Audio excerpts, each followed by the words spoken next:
साहब हिंदुस्तान के home minister हैं, उनका हक है, उन्होंने आना है। और जम्मू कश्मीर में ख़ासकर जो पुंछ में हालात हुए, आज हमारा पुंछ जो है वो 80% वहाँ पे नुकसान हो गया है। पुंछ हमारा ख़त्म हुआ है। और उसके साथ साथ बाकी इलाकों में, चाहे उड़ी है या दूसरे बॉर्डर के इलाके हैं, जिस इलाके से मैं निशारा से MLA आया हूँ, वहाँ भी नुकसान हुआ है। लेकिन पुंछ बहुत ज़्यादा, सबसे ज़्यादा लोग हमारे शहीद हुए तो पुंछ से हुए। अगर माली नुकसान वहाँ हुआ तो पुंछ से हुआ। हर तरीके का नुकसान पुंछ से हुआ। तो इस लिहाजा वो जाएंगे और उनका फ़र्ज बनता है। और उम्मीद यही करेंगे कि ये बॉर्डर के जितने भी हमारे इलाके हैं उनमें, क्योंकि उनका राजनाथ सिंह साहब जब होम मिनिस्टर थे, उनका वादा था कि हर घर को हम बंकर देंगे। और उम्मीद यही करेंगे कि कम्युनिटी बंकर के बजाय जो बॉर्डर के, क्योंकि पहाड़ी इलाके हैं, वहाँ दूर दराज घर हैं, तो वहाँ पर हर घर घर में बंकर देंगे। और यही उम्मीद और ये तवक्को करते हैं। और यही उम्मीद भी हम करते हैं कि जम्मू कश्मीर को बहुत जल्दी स्टेट का दर्जा देंगे, क्योंकि स्टेट का दर्जा आने से ही जम्मू कश्मीर का भला हो सकता है।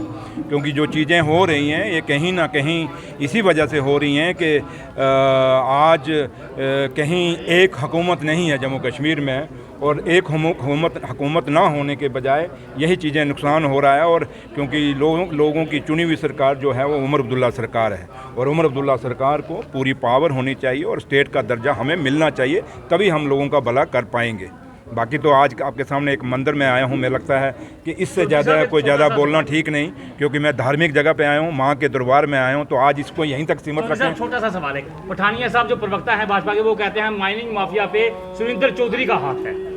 कल उन्होंने कुछ और भी कहा है। कल उन्होंने एक और स्टेटमेंट उसके बाद कल तो उन्होंने फौज को भी कटघरे में खड़ा कर दिया है। तो पठानिया साहब कुछ भी कह सकता है, उसके लिए मैं कुछ नहीं है। वो कुछ क्या कहता है, मैं जवाबदेह लोगों के आगे हूँ। जिनका नाम आप ले रहे हो, मैं उनके आगे जवाबदेह नहीं हूँ, मैं लोगों के आगे हूँ। और लोग समझते हैं कि मैं नहीं कहता कि 100% माइनिंग रुकी है, लेकिन इतना ज़रूर कहता हूँ कि माइनिंग में बहुत ज़्यादा फ़र्क आया है। जो दिन दिहाड़े चलती थी वो बंद हुई। अब किस अगर आप इन बातों पे जाओगे तो मैं ये भी खोल के दिखा दूंगा किस लीडर की रात को गाड़ियाँ चलती हैं। जब मैंने बंद की तो फिर वो भी चीखेंगे। तो इसलिए इन चीज़ों में मुझे मत बुलवाएं तो अच्छा है, मैं चुप रहूं तो अच्छा है। लेकिन मैं फिर भी कहता हूं कि इलीगल माइनिंग नहीं होनी चाहिए, इलीगल माइनिंग बंद होनी चाहिए। इसमें मुझे आप लोगों का भी सहयोग चाहिए, आप लोग भी मदद करें, पुलिस से भी पूछें, क्योंकि पुलिस का भी बहुत बड़ा रोल है इसमें माइनिंग रोकने में। इसमें DC साहब का भी बड़ा रोल है इसमें रोकने में। ये सारी चीज़ें एक और लोगों का, सोसाइटी का बहुत बड़ा रोल है। सोसाइटी जब तक अवेयर नहीं होगी तब तक नहीं, क्योंकि इलीगल माइनिंग से आज हमारी आबो हवा ख़राब हो गई है। आज ये देखिए बारिश नहीं हो रहा, पानी ख़त्म हो गया। तो इसलिए इलीगल माइनिंग तो हम खुद चाहते हैं बंद हो, लेकिन एक बीमारी जो 10 साल से चल रही है उसको आपको रातों रात ख़त्म हो जाओगे, कभी नहीं होगी। तो लिहाजा लेकिन उनको कहिए थोड़ा संभल कर बोला करें। कल रात को खामखा वो फ़ौज के ऊपर चढ़ गए। फ़ौज हमारी बहादुर फ़ौज है जिसने मुकाबला पाकिस्तान के साथ किया है।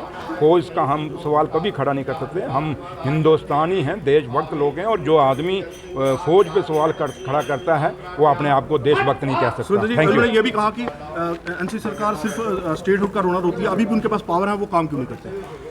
मैंने कहा ना, उनको पूछो आप लोग इलाके में काम क्यों नहीं कर रहे। उनको पूछिए आपने जब से MLA बने हो 8 महीने में क्या काम किया लोग इलाके में। उसका जो जब वो बोलेंगे मैं कुछ नहीं कर पाया, उसी में जवाब उमर अब्दुल्ला सरकार का जवाब उसी में से निकल जाएगा। इसलिए जितने भी MLA जो बोलते हैं उमर अब्दुल्ला सरकार कुछ नहीं कर रही, मैं इनको कहूँगा आप बताएं कि आपने 8 सालों में नहीं कुछ किया। क्योंकि अगर हम नहीं कर सके तो कर आप भी कुछ नहीं सके। अगर किया तो लोगों को गिना दो क्या किया। इनको पूछना CDF मिल गया आपको, बाकी तो छोड़िए।